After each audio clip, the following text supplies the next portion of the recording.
ഈ ബുദ്ധിജീവാവുന്നതിന് മുമ്പ് ഞാൻ ആരാണെന്ന് നിനക്കറിയാമോ? എറണാകുളത്ത് പോർക്കും കൂടുന്ന പറഞ്ഞൊരു സ്ഥലമുണ്ട്. അവിടെ പോയിട്ട് പാമ്പ് രവി ആരാന്ന് നീ അന്വേഷിക്കടാ. ഇങ്ങനെ ഭ്രാന്തന്മാരാന്ന് പിടിച്ചോണ്ട് വന്നു വെച്ചാ ഈ കോലം കണ്ട അല്ല അവരെ കുറ്റം പറഞ്ഞിട്ട് കാര്യമില്ല സാർ. അതായത് സാറിന്റെ ഈ താടി മുടിയും ഈ വെള്ളയും വെള്ളയും കണ്ട താടി മുടി വളർന്നവരൊക്കെ ഭ്രാന്തന്മാരാണോ? എല്ലാ ഭ്രാന്തന്മാർക്കും താടി മുടി ഉണ്ട് സാർ. വെള്ളയും വെള്ളക്ക് എന്താ കുഴപ്പം? ചാടിപ്പോയ ഭ്രാന്തന്മാരുടെ യൂണിഫോം ആയിരുന്നു സാർ. ആ ഡോഗ് അഭിനയിക്കുന്നതിൽ ഡയാനക്ക് എന്തെങ്കിലും ബുദ്ധിമുട്ടുണ്ടോ? ഉണ്ട് സാർ.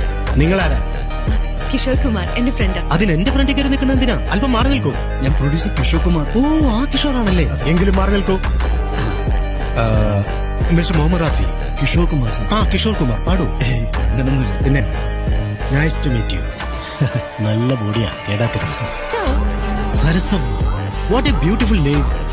ഈ പേരുണ്ടായിട്ടാണോ സരസമ്മ പട്ടിയുടെ പേരുമായിട്ട് നടക്കുന്നത്?